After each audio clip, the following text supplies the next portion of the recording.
એની જે ધાર જતી હોય એની આરે આગળ જવાય. અત્યારે સત્તા દાનવો પાસે છે એટલે કામ કરો, દાનવો પાસે જાઓ, એની સાથે મૈત્રી કરો, કારણ કે એની પાસે શક્તિ છે.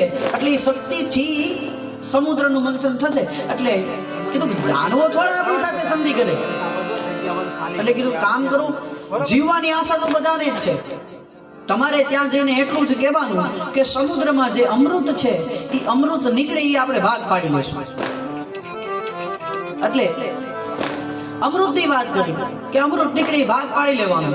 બધા સાથે મળી અને દાનવો પાસે ગયા.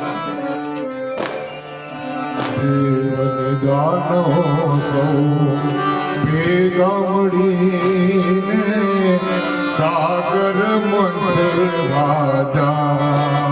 આપણી વચ્ચે અમારી સૌથી પહેલી કથા ના અમારા બધા સહકર્મીઓ, અમારું શાંતિનગર સોસાયટીના તમામ સદસ્યો અહીંયા ઉપસ્થિત છે. જેણે સૌથી પહેલી મારી હરિદ્વારમાં કથા હતી અને આ બધા જ વડીલોએ મને સહકાર આપ્યો હતો.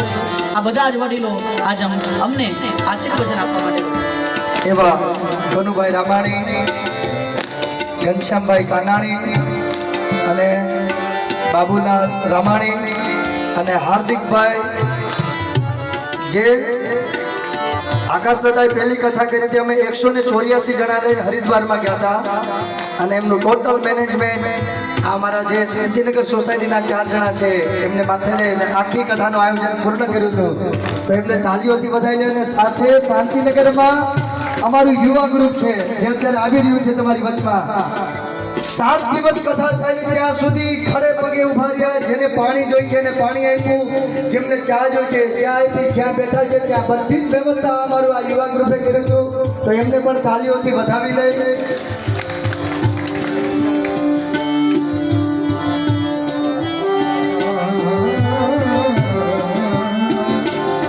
રમેશભાઈ માસ્તર જોશીપુરાથી જે પધાર્યા છે.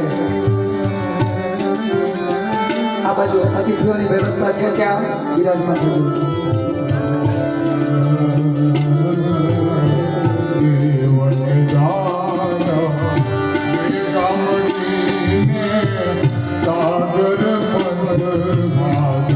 ભગવાને યુક્તિ કરી એટલે કીધું કે કાર્ય કરો.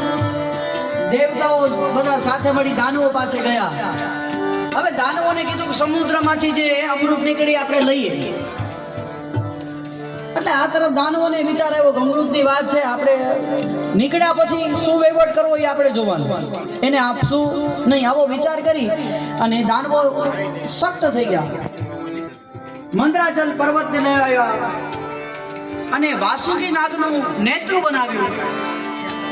હવે જેવા દાનવો આગળ રહ્યા, જેવા દેવતાઓ આગળ રહ્યા, એટલે દેવતાઓએ કીધું કે દાનવો બોલ્યા કે અમે તો દાનવો છીએ અને રાજા છીએ, અમે પૂછડે થોડા રહીએ, અમે નાગના પૂછડે રહીએ નહીં. એટલે દેવતાઓએ કીધું કાંઈ વાંધો નહીં, તમે આગળ, અમે મોટા ભાઈ છો, તમે આગળ જો, અમને કાંઈ વાંધો નથી. હવે અસુરો બધા આગળ રહ્યા. એક તરફ દાનવો, એક તરફ દેવતાઓ. સમુદ્રનું મંથન થયું. હવે વાસુકી નાગને હલાવતા હલાવતા વાસુકી નાગ હાંફ્યો એટલે એને મુખમાંથી ઝેરની જ્વાળાઓ નીકળી. ઝેરની જે જ્વાળાઓ નીકળી એમાંથી અડધા દાનવો તો મૃત્યુ પામ્યા. ઇન્દ્ર મનમાં મુસ્કુરાયો, બસ આપણે આટલું જોતું તો અડધા તો ઓછા થઈ ગયા. પછી ધીરે ધીરે સમુદ્ર મંથન કરવામાં આવ્યું. એટલે એની અંદર સૌથી પહેલા કાલકૂટ નામનું વિષ નીકળ્યું. દેવન દાનવ સાથે મળીને સાગર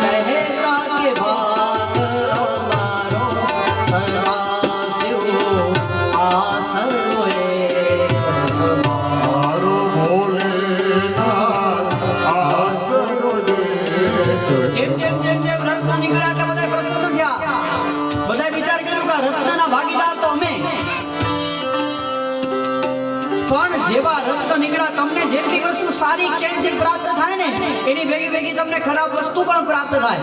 જો તમે પુણ્ય કર્મ કરો છો તો તમારી પાછળ ધીરે ધીરે તમારાથી પાપ થાય છે, તમને ખબર નથી. સુખ આવે એની પાછળ દુઃખ આવે જ.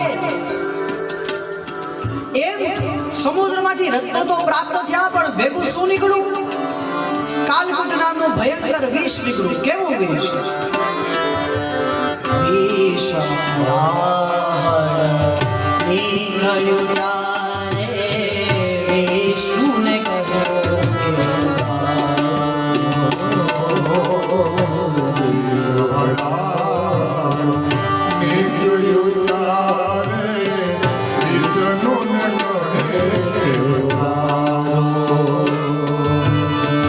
વિષ્ણુ કહે આ કામ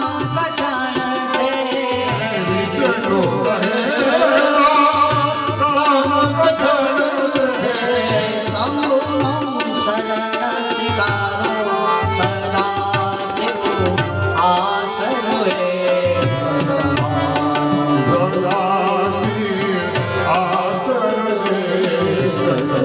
વિષ્ણુ ભગવાને કીધું કે આ વિષને હું ગ્રહણ ન કરી શકું. બ્રહ્માજી પાસે ગયા. બ્રહ્માજી કીધું કે આ આપણું કામ નહીં. બધાએ વધારે હાથ કરી દીધા કે આપણાથી થાય નહીં, આપણે નહીં કરી શકીએ.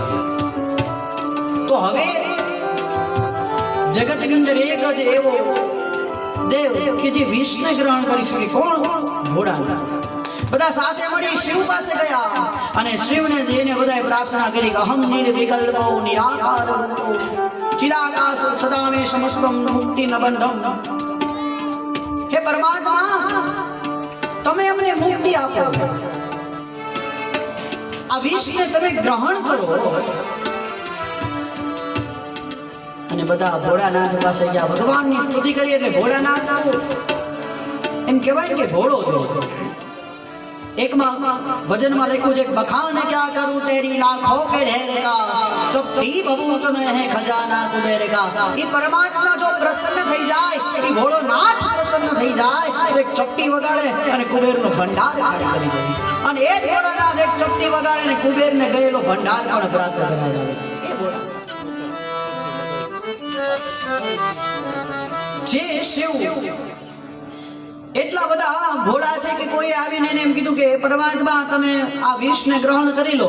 અને ભગવાને કંઈ પણ વિચાર કર્યા વિના પોતે જ્યાં સમુદ્ર મંથન થતું હતું ત્યાં ગયા, વિષને ગ્રહણ કરી લીધું.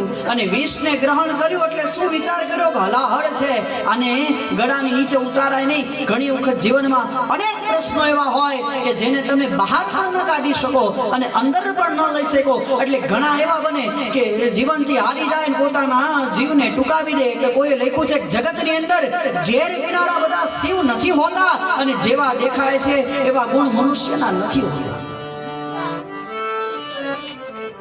આ શિવે વિષને ગ્રહણ કર્યું, પોતાના ગળામાં રાખ્યું, નીલકંઠ થયા. અને આ જગતની અંદર એક જ દેવ ભોળોનાથ મહાદેવ આશુતોષ, એને એકને જ નીલકંઠ કહેવાય. બાકી દુનિયામાં બીજો કોઈ નીલકંઠ હતો નહીં અને થશે નહીં. આ પરમાત્મા એક ભોળોનાથ જેને નીલકંઠ કહી શકે છે. કારણ કે એને વિષ ગ્રહણ કર્યું. સાહેબ પોતાનું ઝેર પોતાના ગળાની અંદર લઈ.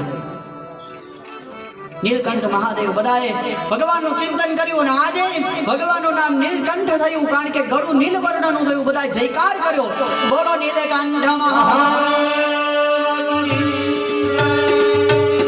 જે જગ્યાએ ભગવાને વિષ ગ્રહણ કર્યું હતું એ જગ્યા આજે પણ ઋષિકેશની અંદર એક પર્વત પર મહાદેવનું મંદિર છે. જે જગ્યાએ ભગવાને એ વિષને ગ્રહણ કર્યું, વિષપાન કર્યું.